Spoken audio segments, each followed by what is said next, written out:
পুরান ঢাকার একটা ইন্টারেস্টিং জায়গায় আসছি, এটা হচ্ছিল পুরান ঢাকার রোজ গার্ডেন প্যালেস। সো আজকে এই রোজ গার্ডেনের ইতিহাস এবং কিছু ইন্টারেস্টিং ফ্যাক্টস আপনাদেরকে তুলে ধরবো, সো সাথেই থাকুন।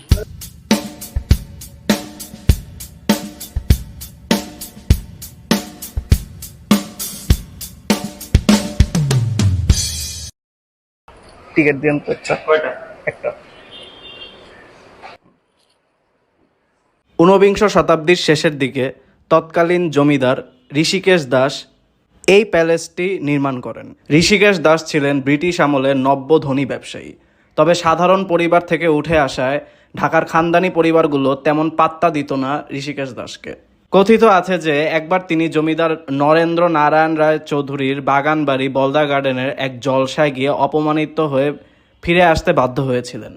এখন আপনাদের মনে অনেকে প্রশ্ন জাগবে যে এই বলদা গার্ডেনটা অ্যাকচুয়ালি কোথায়। সো এই বলদা গার্ডেনও কিন্তু এই পুরান ঢাকায় অবস্থিত, অর্থাৎ এই রোজ গার্ডেন থেকে জাস্ট 10 থেকে 15 মিনিটের একটা পথ বলদা গার্ডেন। যাই হোক, এরপরই জমিদার ঋষিকেশ রোজ গার্ডেন প্যালেস তৈরির সিদ্ধান্ত নেন। সিদ্ধান্ত অনুযায়ী 1931 সালে এখানেই বাগান বাড়িটি তৈরি করা হয়।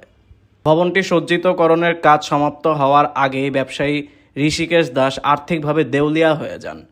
একটা কথা বলতে হয়, এই রোজ গার্ডেন প্রাসাদের পাশেই কিন্তু এখানকার একটা মিউজিয়াম তৈরি করা হচ্ছে। আমি এখন দেখতে পাচ্ছেন এখানটার যে জাদুঘরটায় আছি, অর্থাৎ রোজ গার্ডেন প্যালেসের যে জাদুঘরটায়, যে এসে জাদুঘরের কার্যক্রম কিন্তু এখনো বন্ধ আছে, মানে এটা এখনো কার্যক্রম চালু হয়নি। সো ভিতরে এটা প্রবেশ করতে দিচ্ছে না। কি আর করার, জাদুঘরটা যেহেতু এখনো ওপেন করে নাই, তাই আপাতত প্রাসাদের ভিতরটাই এক্সপ্লোর করতেছি। আর এই প্রাসাদের ভিতরে যা যা আছে আপনাদেরকে তার সবটাই দেখানোর ট্রাই করব। আমি এখন প্রাসাদের ভিতরের দ্বিতীয় তলায় অবস্থান করছি। আর এখানে তৎকালীন জমিদার আমলের কিছু আসবাবপত্র ছাড়া আর তেমন কোনো কিছুই চোখে পড়েনি। যেমনটা বলছিলাম, ঋষিকেশ দাস যখন দেউলিয়া হয়ে যান, তিনি তখন সম্পত্তিটি বিক্রি করতে বাধ্য হন। তো পরবর্তীতে 1937 সালে একজন বিশিষ্ট ব্যবসায়ী খান বাহাদুর কাজী আব্দুর রশিদ এই রোজ গার্ডেন প্যালেসটি কিনে নেন।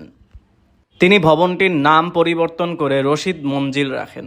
এবং এই রোজ গার্ডেন প্যালেসে আরেকটি ইন্টারেস্টিং ফ্যাক্ট হলো, এই রোজ গার্ডেন প্যালেসেই বাংলাদেশের অন্যতম রাজনৈতিক দল আওয়ামী লীগের প্রতিষ্ঠা ঘটে 1949 সালে।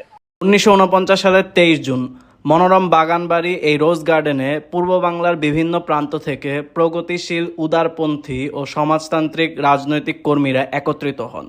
নতুন রাজনৈতিক দল গঠনের লক্ষ্যে সেখানে একটি প্রস্তুতি সভা আয়োজন করা হয়।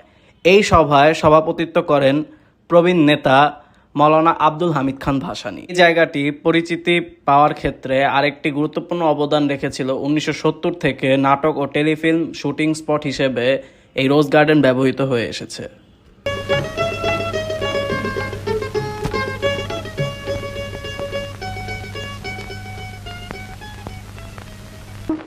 প্রজাপতি ওড়না ছড়িয়ে ফুলের ওই কানে কানে ভ্রমর সে গুনগুনিয়ে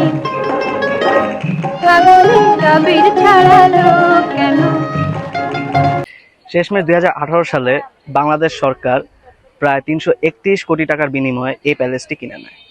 তো এভাবেই আমি আমার পুরান ঢাকা রোজ গার্ডেন প্যালেস ভ্রমণ অভিজ্ঞতা শেষ করছি।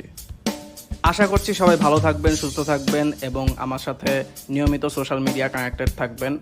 আমি দিগন্ত ইনসান। পরবর্তীতে আবারও নতুন কোনো ভিডিওতে দেখা হবে।